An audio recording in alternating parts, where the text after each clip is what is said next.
Hi there boys and girls, Brucie here, and today it is another question and answer video for you. And today's question is from Simon. Simon says that he has been recording for some time and he saw one of my previous videos. The video was entitled "What Gear Do You Need to Be a Composer for TV and Media?" I guess Simon is a songwriter or a musician from the way that he phrased his question, as you can see below. But what Simon's question was about was how you take some of the ideas I mentioned in the video.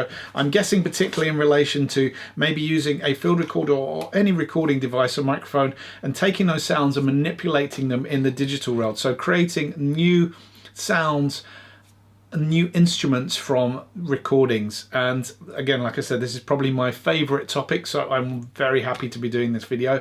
You said in your message that you have been recording in a typical band session, so I'm guessing that means putting microphones up and recording instruments. Because this is such a big topic, I'm going to break these down into a number of different videos. So this is going to be part one. So we're going to look at a number of techniques you can use in any DAW for part one, and then we're going to look at a couple of things which might be outside of the box that you can again easily do on a very limited budget as well, so it isn't going to cost the earth.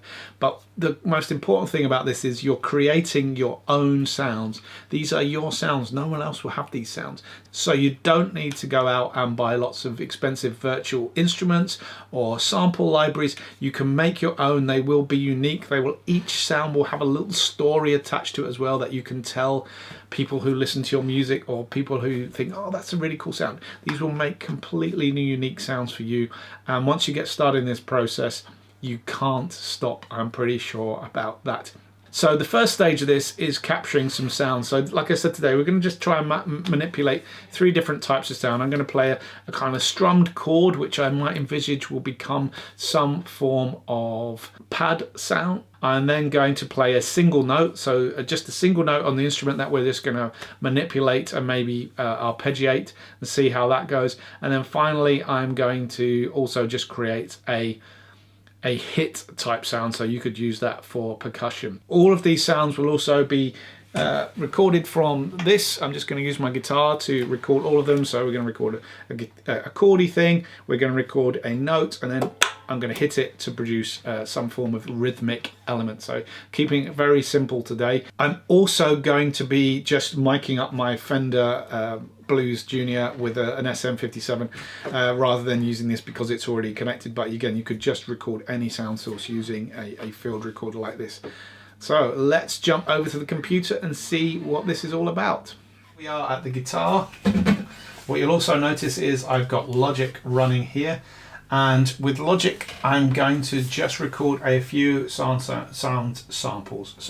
So I'm going to create a chord sound, which I'm going to use for a pad. I think I'm going to try some tremolo picking with this.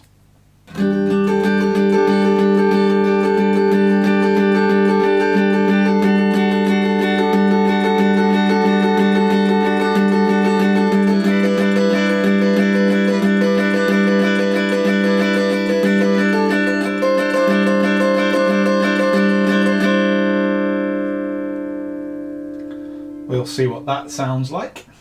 The next thing I'm going to do is just play a note. So we're going to sample, so I'm just going to pick this A here.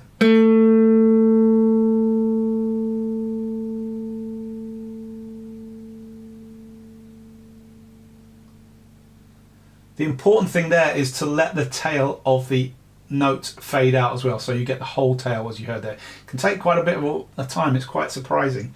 And then finally I'm just going to hit the guitar to get some form of percussive sound. So here we go. Try it one more time. And what I might also do is try and make some form of other percussive sound.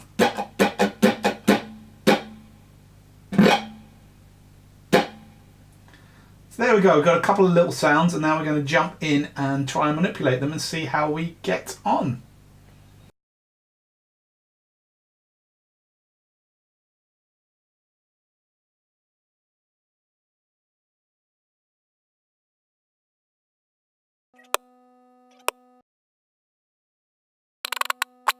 Okay, and now I have our recordings, we have our chords here.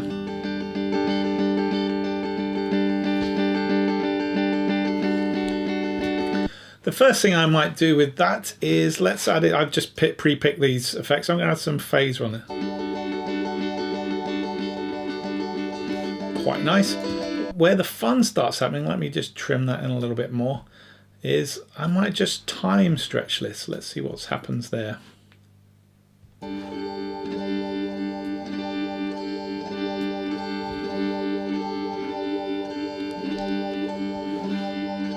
And add some reverb as well.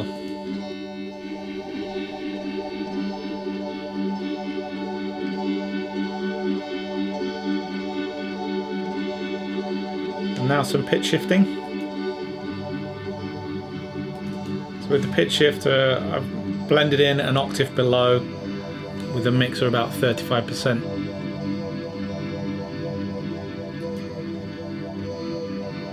So now I've got a really interesting, or you might interesting or not interesting type bed.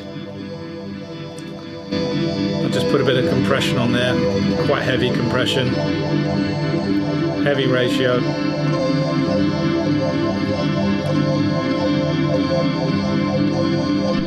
What the compression is just flattening that down, losing some of those peaks, again making it a bit more like a pad. Let me zoom in a little bit here as well. Let's see what's happening at the beginning. So let's get this tidied up a little bit. So it starts right at the beginning, about there.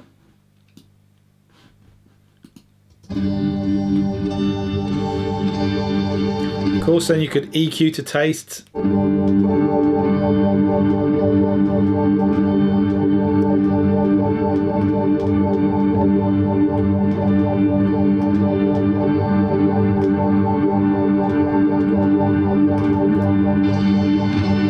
If you want it brighter. So that's sample number 1. What I'm now going to do is I'm going to export this region, and I'm going to let's listen to the other 2 regions first of all. So this is our single note. Sounds quite cool. Let's listen to our hit. Okay, not too bad. We'll see what we can do with that. The only thing I need to do now is export this as a file. So I'll export that as an audio file. I'm going to call this no, I'm not. Hang on, let me select the right file. Let's unmute that. Let's export this as audio file. I'm going to call this chords. So that's exported. Now the next part is, well, we're taking these and we're going to make them our own. So first of all, I'm going to open an instance of Contact. Again, this is one I just set up very quickly to test things. Here is Contact. You can use any sampler. There are free samplers out there and available. All we're going to do now is, with an empty Contact, is drag in our chords file, which is here. Oops, gone a bit haywire. So now I can play this as a pad on my keyboard.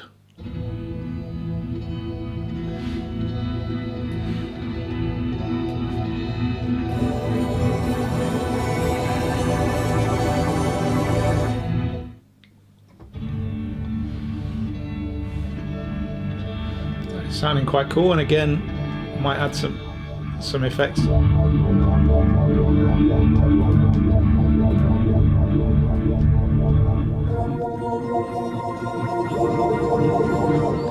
Bit over the top. Let's take that phaser off because we've already got phasing in there.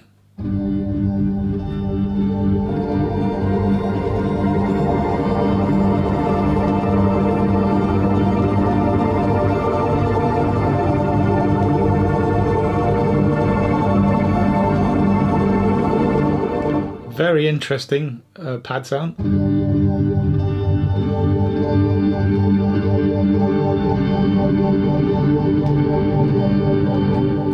I have obviously done this quite quickly, so I would probably spend a little bit more time here. I'm just showing you a principle, but there is definitely something interesting there. A complete unique sound which no one else owns, which I have, which may be useful or may not be useful for certain projects.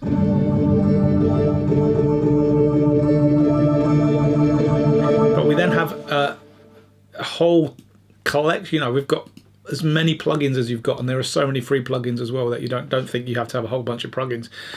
You can download lots and lots of free ones and start just manipulating these sounds, just playing them through effects, turning them upside down. What we could even do here is if we go in here, let's see what this sounds like if we reverse it. And then select the track.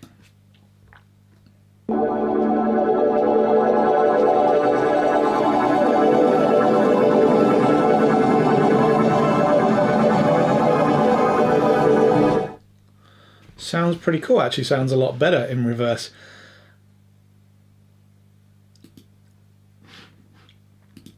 So let's now take in our other thing. Let's go with our A note. Let's have a listen to our A note.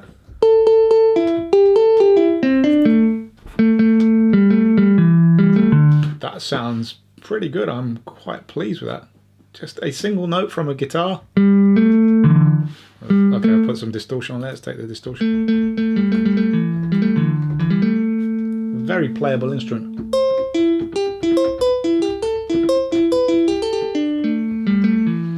Let's put on our Arpeggiator because that's always a bit of fun.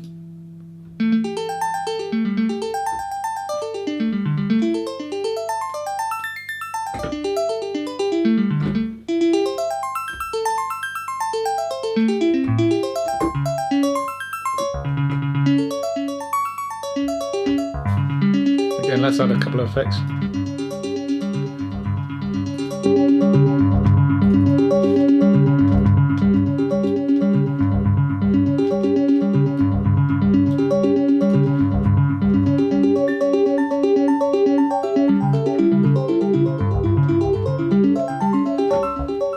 Kind of fun, adding a little bit of pitch shifting.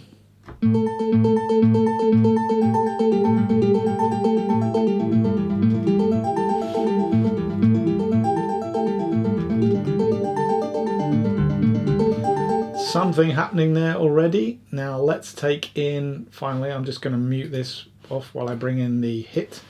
Here's the hit. Let's assign that to the same MIDI channel. And that's me running it through effects. This is what it sounds like without the effects and without the arpeggiator.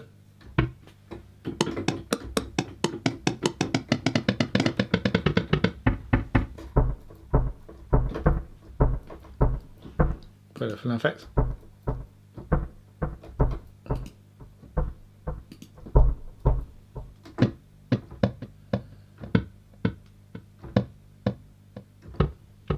Maybe not completely useless on its own, as maybe as part of a drum kit that you make up. Again, let's try the arpeggiator because it's always fun.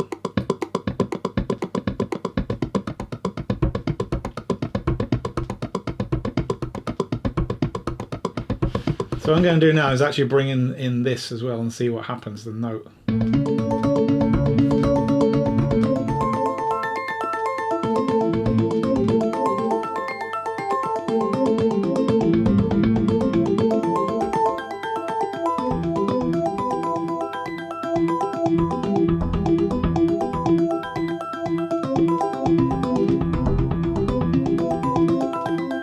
Got a little bit of a Stranger Things vibe going on there, again, just from a guitar. Let me bring back in the chords. This may or may not work, but let's try this and see what we get from this.